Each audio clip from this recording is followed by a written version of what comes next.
ठीक है, तो लाइफ प्रोसेस चल रहा है, क्लास 10 का चैप्टर है। आज डेट है 20 और आज 20 है।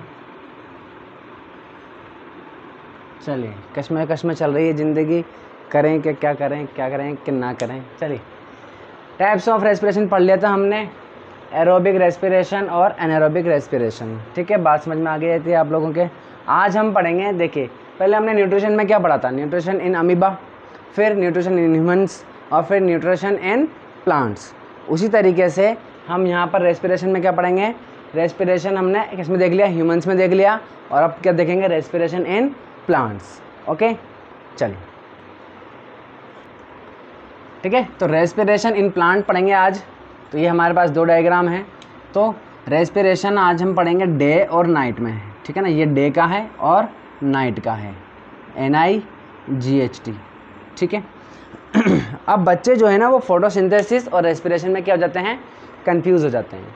ठीक है, अभी मैं पूछूं कि बताओ प्लांट कौन सी गैस लेता है, तो बच्चे बोलेंगे क्या, और अक्सर बोलते भी हैं कि सर प्लांट जो है वो कार्बन डाइऑक्साइड लेता है और क्या करता है, ऑक्सीजन को छोड़ते हैं। ठीक है, लेकिन ये तो फोटोसिंथेसिस के टाइम पे, रेस्पिरेशन के टाइम पे क्या होता है, तो इनका रेस्पिरेशन बिल्कुल हमारे जैसा होता है। हम रेस्पिरेशन में क्या करते हैं, ऑक्सीजन लेते हैं और कार्बन डाइऑक्साइड को रिलीज़ करते हैं। ठीक है, बिल्कुल वैसे ही होता है इनका। ठीक है, तो अब आप कहोगे सर ये ऑक्सीजन लेते हैं और ऑक्सीजन छोड़ते भी हैं, तो फिर क्या करें, तो अंतर कहाँ पे आता है, क्वांटिटी में, है ना, अमाउंट में। तो देखिए डे टाइम पर ये लोग फोटोसिंथेसिस करते हैं। ठीक है, तो फोटोसिंथेसिस करने के टाइम पर इनको क्या चाहिए, कार्बन डाइऑक्साइड चाहिए।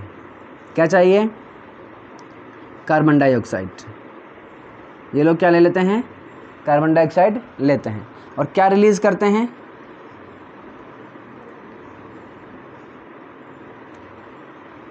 ऑक्सीजन को रिलीज करते हैं, O2 रिलीज करते हैं। ये क्या चल रहा है हमारे, ये कौन सी रे, क्या है ये, फोटोसिंथेसिस है। ये क्या है, ये फोटोसिंथेसिस। ठीक है, ये तो फोटोसिंथेसिस हो गया।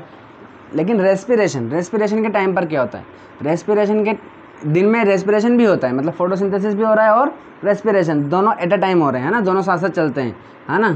तो ये क्या करते हैं, ऑक्सीजन लेते हैं और कार्बन डाइऑक्साइड छोड़ते हैं। तब आप यहाँ देख रहे होंगे मैंने कुछ अलग तरीके से बनाया है, यहाँ पर कुछ, यहाँ पर एरो मैंने ऐसे बनाया है और यहाँ पर मैंने एरो ऐसा बनाया है। तो ये एरो क्या शो कर रहे हैं, ये क्वांटिटी यानी कि अमाउंट को शो कर रहे हैं। इसका मतलब ये ज़्यादा अमाउंट में क्या लेते हैं, कार्बन डाइऑक्साइड लेते हैं। ठीक है, और बहुत ही कम अमाउंट में कार्बन डाइऑक्साइड को छोड़ते हैं ड्यूरिंग रेस्पिरेशन। ये क्या हो गया, रेस्पिरेशन हो गया।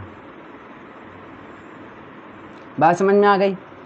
ठीक है, और फोटोसिंथेसिस के टाइम पर क्या करते हैं, ये ऑक्सीजन को छोड़ते हैं लेकिन ज़्यादा क्वांटिटी में छोड़ते हैं, और रेस्पिरेशन के टाइम पर ये ऑक्सीजन को लेते हैं। ठीक है, और बहुत ही कम क्वांटिटी में लेते हैं। इससे हमारे ऐसा नहीं है कि हमारे लिए कम पड़ जाएगी, ऐसा बिल्कुल भी नहीं है। ठीक है ना।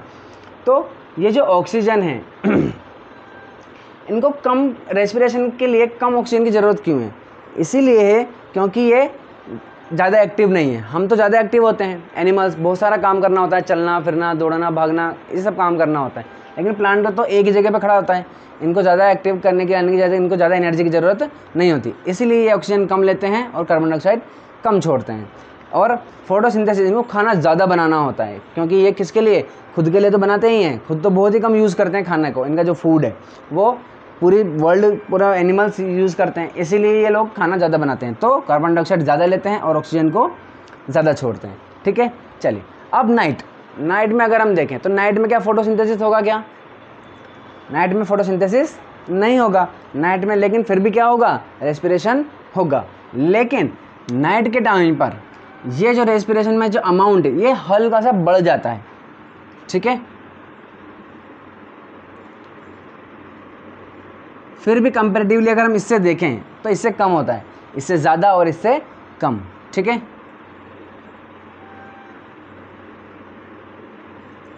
चलिए, तो ये ऑक्सीजन लेते हैं और कार्बन डाइऑक्साइड को छोड़ते हैं।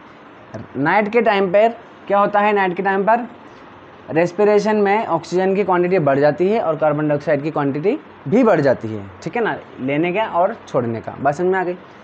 अब आप बोलोगे कि फिर सर फोटोसिंथेसिस नहीं होता, मतलब रात में खाना नहीं बनता क्या? नहीं, खाना बनता है, रात में भी ये खाना बनाते हैं, फूड प्रिपेयर करते हैं। लेकिन कैसे? ये लोग देखिए, याद हो आपको न्यूट्रिशन में हमने पढ़ा था, ये क्या पढ़ा था हमने कि क्लोरोफिल क्या रिलीज़ करता है? इलेक्ट्रॉन रिलीज़ करता है। उसको कौन लेता है? एडीपी लेता है, याद आ रहा हो तो, ठीक है। और वो क्या बना लेता है? एटीपी बना लेता है, ठीक है। तो ये एक चीज़ की ज़रूरत है खाना बनाने के लिए, ठीक है। सेकेंड, H2O टूट जाता है किस में? 2H2 प्लस O2 में। ऑक्सीजन तो बाहर निकाल देते हैं, ये वाली ऑक्सीजन डे के टाइम पर। और H2, क्योंकि अब इसको स्टोर करना होता है H2 को, तो क्या होता है? NADPH आ जाता है, NADP। तो ये हाइड्रोजन को ये ले लेता है, तो क्या बन जाएगा? NADPH। ये वाली रिएक्शन आपको याद हो तो हमने लिखा था कि ये डे में होती है, सकती है, बस किस में हो सकती है? सिर्फ डे में, ठीक है ना। हमने देखा था कि इसके बाद हमने एक और रिएक्शन लिखी थी जिसमें हमने देखा था carbon dioxide plus NADPH plus ATP, ठीक है। और क्या क्या बनाया था हमने? C6H12O6 बन गया था, ठीक है।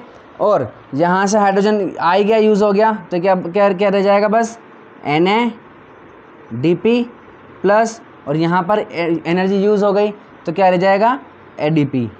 बात समझ में आ गई। तो मैंने, और आपको याद हो तो ये वाली रिएक्शन हमने लिखी थी, ये सिर्फ डे में होगा, ठीक है, और ये डे और नाइट दोनों में होता है, ठीक है। तो डे में ये लोग डे के टाइम पर ATP और NADPH का भी यूज़ करके क्या बना लेते हैं? फूड प्रिपेयर कर लेते हैं। बट नाइट के लिए ये ATP और NADPH को स्टोर करके भी रखते हैं, ठीक है। तो ये वाली जो रिएक्शन है वो नाइट में भी होती है, दिन में भी होती है, खाना प्रिपेयर होता रहता है, ठीक है ना। और ये इसको स्टोर भी करके रखते हैं, ठीक है। तो रात में ये लोग कार्बन डाइऑक्साइड तो रहती ही है रात में भी, तो ये रात में भी कार्बन डाइऑक्साइड को लेते रहते हैं। बात समझ में आ रही है? चलिए, लेकिन लो अमाउंट में, ठीक है ना, लो अमाउंट में लेते हैं, इसके comparatively low amount carbon dioxide को लेते हैं और कंपेरेटिवली छोड़ते हैं ज़्यादा हैं, ठीक है ना, रेस्पिरेशन के टाइम पर। तो कम अमाउंट में बनता है नाइट में फूड, बनता तो है लेकिन बहुत ही कम अमाउंट में बनता है। तो ओनली कार्बन डाइऑक्साइड लेंगे, सनलाइट है नहीं, लेकिन ATP और NADPH इनका पास स्टोर रहता है, तो कार्बन डाइऑक्साइड का यूज़ करके ये फूड प्रिपेयर करते रहते हैं। इसीलिए अब देखिए, यहाँ पर अमाउंट कार्बन डाइऑक्साइड का ज़्यादा है और यहाँ पर कम है, इसीलिए कहते हैं कि रात में प्लांट के नीचे नहीं सोना चाहिए, यानी ट्री के नीचे नहीं सोना चाहिए, क्योंकि वहाँ पर कार्बन डाइऑक्साइड की, यहाँ इसके आसपास क्या रहेगा? कार्बन डाइऑक्साइड की क्वांटिटी ज़्यादा रहेगी। और हम भी चूँकि क्या करते हैं? कार्बन डाइऑक्साइड छोड़ते हैं, तो यहाँ पर ऑक्सीजन की कमी हो जाती है और कार्बन डाइऑक्साइड की एक्सेस हो जाता है, यानी कि ज़्यादा हो जाता है, तो हमारा दम घुट जाता है और हम मर जाते हैं। और हमको लगता है कि हमको पेड़ के नीचे सोने से किसी भूत ने मार दिया है, जबकि ऐसा नहीं होता है। अब आप कहोगे कि सर कहाँ होता है, हम तो पेड़ के नीचे सोते हैं, कई बच्चे कहेंगे, लेकिन आज के टाइम में पेड़ बचे ही कहाँ हैं, ठीक है ना। आप जिस पेड़ के नीचे सो रहे हो वो वैसे ही बहुत कम होगा या बहुत ही ज़्यादा, मतलब इतना भी, क्योंकि आसपास खुला, पूरा खुला रहेगा। आप जहाँ एक पेड़ के नीचे सो रहे हो उसके आसपास तो और पेड़ होंगे ही नहीं, आप समझ रहे हो। तो पहले जंगल हुआ करते थे, ठीक है, तो ये जंगलों में ऐसा होता था, ऐसे कहते थे कि उस पेड़ के नीचे जाके मत सोना वरना मर जाओगे, या खेतों में जाके मत सोना, ठीक है, खेतों में जो पेड़ होते हैं, या बगीचे में जाकर के मत सोना।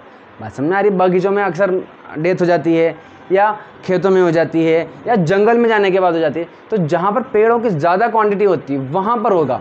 ऐसा नहीं है कि आप एक पेड़ के नीचे सो गए और आपको लगेगा मैं मर सकता हूँ, क्या? नहीं मरेंगे, क्यों? क्योंकि आसपास पेड़ है ही नहीं। और बात समझ में आ गई? तो आसपास से ऑक्सीजन आती रहती है आराम से, ठीक है। तो आपका डाउट क्लियर हो गया होगा, और ये respiration in plant I think समझ में आ गया होगा। कोई डाउट हो तो पूछ लेना, बाकी फिर मिलते हैं नेक्स्ट वीडियो में, और टाटा बाय बाय।